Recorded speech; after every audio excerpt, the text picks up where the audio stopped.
नमो नमः छात्रा, सभी को नमस्कार। आज हम आपकी पाठ्यपुस्तक का जो षष्ठ है यानी छठा पाठ है गृहम शून्यम सुताम विना, जिसको हम पिछले वीडियो में पढ़ चुके हैं। आज हम इसके अभ्यास कार्य को यानी प्रश्नोत्तर जो हैं उनको देखेंगे, समझेंगे और हल करेंगे। तो आइए प्रारंभ करते हैं। प्रथम जो प्रश्न है, अधोलिखितानां प्रश्नानां उत्तराणि संस्कृत भाषया लिखत, यानी ये जो प्रश्न हैं उनके उत्तर हमें संस्कृत भाषा में लिखने हैं। शब्दों की कोई सीमा नहीं है, इसलिए पूर्ण वाक्य में हम इनके उत्तर लिखेंगे। पहला प्रश्न है, दिष्टया का समागता। दिष्टया का मतलब होता है भाग्य से, सौभाग्य से।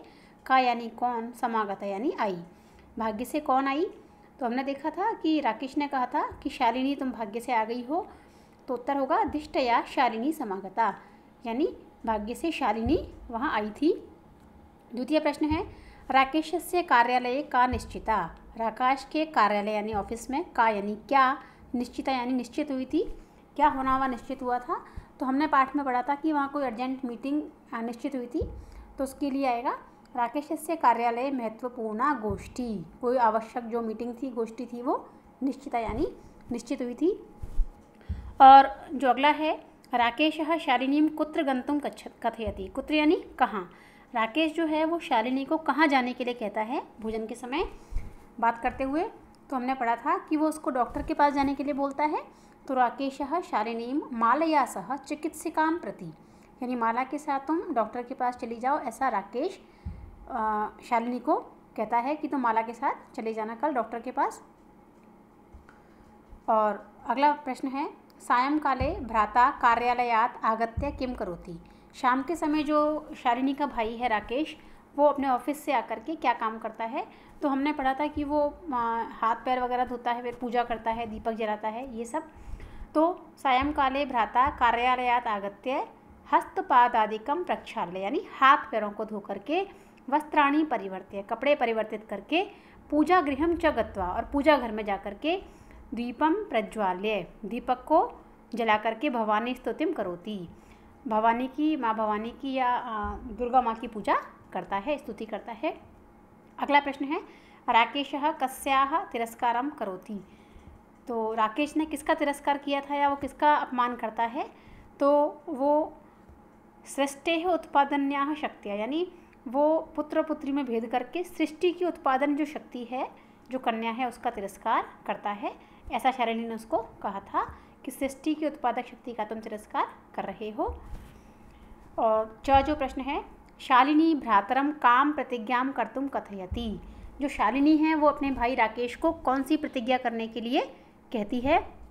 तो उसे क्या बोलती है शालिनी कि कन्यायाः रक्षणे तस्याः पाठने च तदीयः भ्राता दत्तचित्तः तिष्ठेत इति, यानी जो कन्या होगी उसकी रक्षा और उसकी पढ़ाई इत्यादि के लिए तुम मन लगा करके काम करोगे, ऐसी प्रतिज्ञा करने के लिए शालिनी अपने भाई को कहती है। अगला प्रश्न है, यत्र नार्यः न पूज्यन्ते तत्र किम भवति, यानी जिन घरों पर, जिन स्थानों पर नारियों का सम्मान नहीं होता, उनकी पूजा नहीं होती है, वहाँ किम भवति यानी क्या होता है? तो हमने पढ़ा था, यत्र नार्यस्तु पूज्यन्ते रमन्ते तत्र देवता, यत्रेतास्तु न पूज्यन्ते सर्वास्तत्र फलाः क्रिया।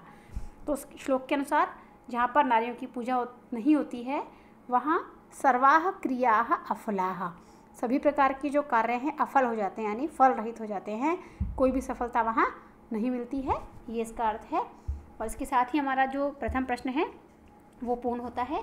द्वितीय प्रश्न जो है, अधोलिखित पदानां संस्कृत रूपम तत्सम रूपम लिखत, अर्थात ये जो शब्द यहाँ दिए गए हैं इनके हमें संस्कृत रूप लिखने हैं और प्रयास करना है कि तत्सम, अर्थात इनसे मिलते जुलते जो है, इनके उत्पत्ति कारक जो संस्कृत रूप हैं वही हमें लिखने हैं। तो कोख का होगा कुक्षिही, सात का सह, गोद का क्रोड़ः, भाई भ्राता, कुआं कूपः, और दूध का दुग्धम या पयः। इसमें पयः इसका संस्कृत रूप है, लेकिन इसका जो तत्सम शब्द है वह दुग्धम ही होगा, क्योंकि यही इससे निर्मित शब्द दिखाई दे रहा है हमें। तृतीय प्रश्न पर चलते हैं, उदाहरणम् अनुसृत्य कोष्टक प्रदत्तेषु पदेषु तृतीया विभक्तिम प्रयुज्य रिक्त स्थानानि पूरयेत्, अर्थात ये जो शब्द हमें दिए गए हैं इस वाक्य के अंत में, जो कोष्टक हैं उनके अंतर्गत, इन सभी शब्दों में हमें तृतीया विभक्ति का प्रयोग करना है। इन शब्दों से तृतीया विभक्ति लगा करके जो रूप बनता है अर्थ के अनुसार उसको एक वचन या द्विवचन या बहुवचन में हमें यहाँ भरना है। पहला है कि सह पुत्री गच्छति, तो किसके साथ जाएगी? मातृ। मातृ का एक वचन आएगा, तृतीय एक वचन मात्रा, अर्थात माता के साथ पुत्री जाती है। द्वितीय है विना विद्या न लभ्यते, यानी परिश्रम के बिना विद्या प्राप्त नहीं होती है। परिश्रम में तृतीय एक वचन परिश्रमेण। फिर है छात्रः लेखनी लिखति, यानी बच्चा जो है, छात्र जो है वो लेखनी से लिखता है। लेखनी का तृतीय एक वचन लेखन्या। और सूरदासः डैश था यहाँ पर, अंधः आसीत और नेत्र। अब यहाँ आप ध्यान दीजिए कि यदि काणः होता तो यहाँ पर नेत्र में एक वचन आता, क्योंकि जो काणा होता है वो व्यक्ति एक आंख से होता है, किंतु सूरदास कैसे थे? अंधः, अर्थात दोनों आँखों से अंधे थे, इसलिए द्विवचन आएगा यहाँ पर। द्विवचन नेत्र में लगाया और तृतीय का द्विवचन जो है वो आएगा नेत्राभ्याम, क्योंकि दोनों आँखें यदि नहीं होंगी तभी व्यक्ति अंधा होगा, अतः यहाँ पर द्विवचन है। इस बात का आप भी ध्यान रखें।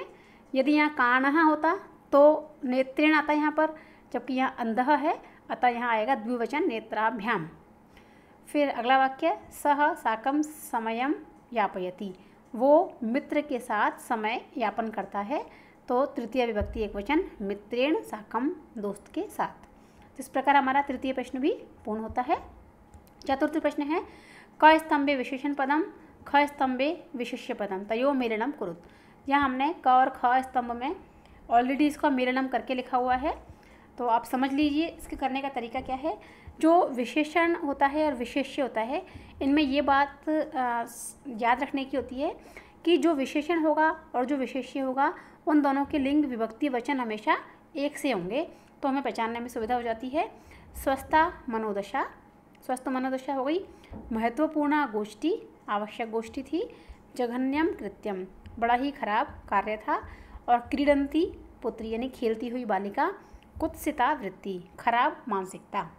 तो इस प्रकार हमने इन्हें ये जो विशेषण हैं ये वाले और ये विशेष्य हैं, इनको इनसे मिलाकर रखा हुआ है। प्रश्न 5 की ओर चलते हैं।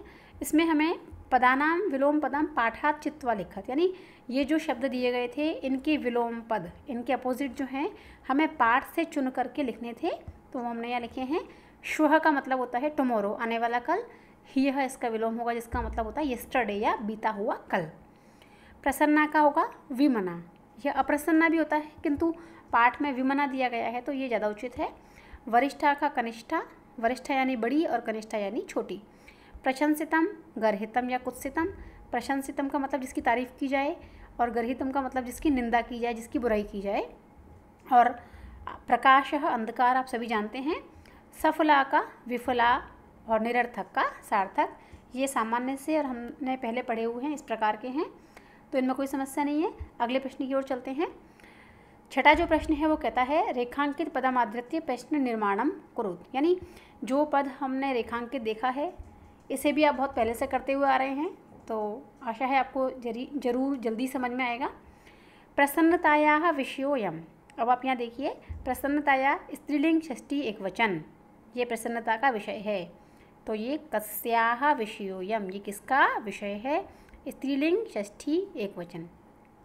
सर्वकारस्य, ये पुल्लिंग षष्ठी एक वचन, तो पुल्लिंग षष्ठी एक वचन कस्य। सर्वकारस्य घोषणा अस्ति, कस्य घोषणा अस्ति। अहम स्वापराधम स्वीकरोमि, मैं अपने अपराध को स्वीकार करता हूँ, तो इसमें हम किम और कम दोनों लिख सकते हैं, क्योंकि अपराध पुल्लिंग शब्द है तो उसके अनुसार आएगा कम। और मैं किसे स्वीकार करता हूँ, उत्तर कोई भी हो सकता है, तो किम भी लिख सकते हैं आप, तो किम या कम स्वीकरोमि। घ जो है समयात् पूर्वम आयासः करोति, ये समयात् जो शब्द है ये पंचमी का एक वचन है पुल्लिंग का। समय से पूर्वम यानी पहले, आयासम यानी कोशिश करते हो, तुम समय से पहले ही ये जानने की कोशिश कर रहे हो, तो इसमें क्या आएगा? पुल्लिंग का पंचमी एक वचन कस्मात् पूर्वम। फिर है अंबिका क्रोड़े उपविशति, अंबिका क्रोड़े यानी जो गोद है उसमें बैठती है, तो इसका उत्तर क्या, प्रश्न क्या होगा कि वो किस में बैठती है या कहाँ बैठती है। तो यदि हम किस में लिखेंगे तो कस्मिन, और कहाँ तो कुत्र, तो कुत्र और कस्मिन दोनों इसके लिए उचित हैं। तो इस प्रकार हमारा जो छठा प्रश्न है वो भी पूर्ण होता है। अंतिम प्रश्न की ओर चलते हैं। सातवां जो प्रश्न है अधोलिखित संधि विच्छेद रिक्त स्थानानि पूरयत, यानी जो संधि विच्छेद संधि शब्द ये दिए गए हैं और इसमें इनमें से पुस्तक में कुछ स्थान रिक्त रखे गए हैं, एक तरफ का और एक तरफ दिया गया है। हमने यहाँ पूरा पूर्ण कर लिया है। तो संधि विच्छेद हमें पूर्ण करना है। ये संधि युक्त शब्द हैं और ये विच्छेद युक्त। सहसैव संधि विच्छेद होगा सहसाधन एव। यहाँ वृद्धि संधि है क्योंकि ए का ऐ हुआ है। परामर्शानुसारम परामर्श धन अनुसारम, यहाँ अ और अ को मिलकर के आ बना है तो यहाँ दीर्घ संधि है। वधारहा वध धन अरहा, यहाँ भी अ और अ को मिलाकर के आ बना है तो यहाँ भी दीर्घ संधि है।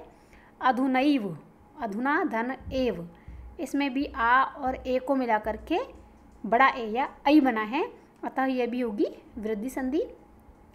और प्रवृत्तोपि तो प्रवृत्तः धन अपि, यहाँ दो संधियाँ हैं, विसर्ग भी है और पूर्व रूप भी है। तो आप इन्हें देख लें, ये इनका संधि विच्छेद है और ये संधि युक्त पद है। तो इस प्रकार हमारा जो पाठ षष्ठ यानी छठे पाठ का अभ्यास है वो यहीं पूर्ण होता है। धन्यवाद।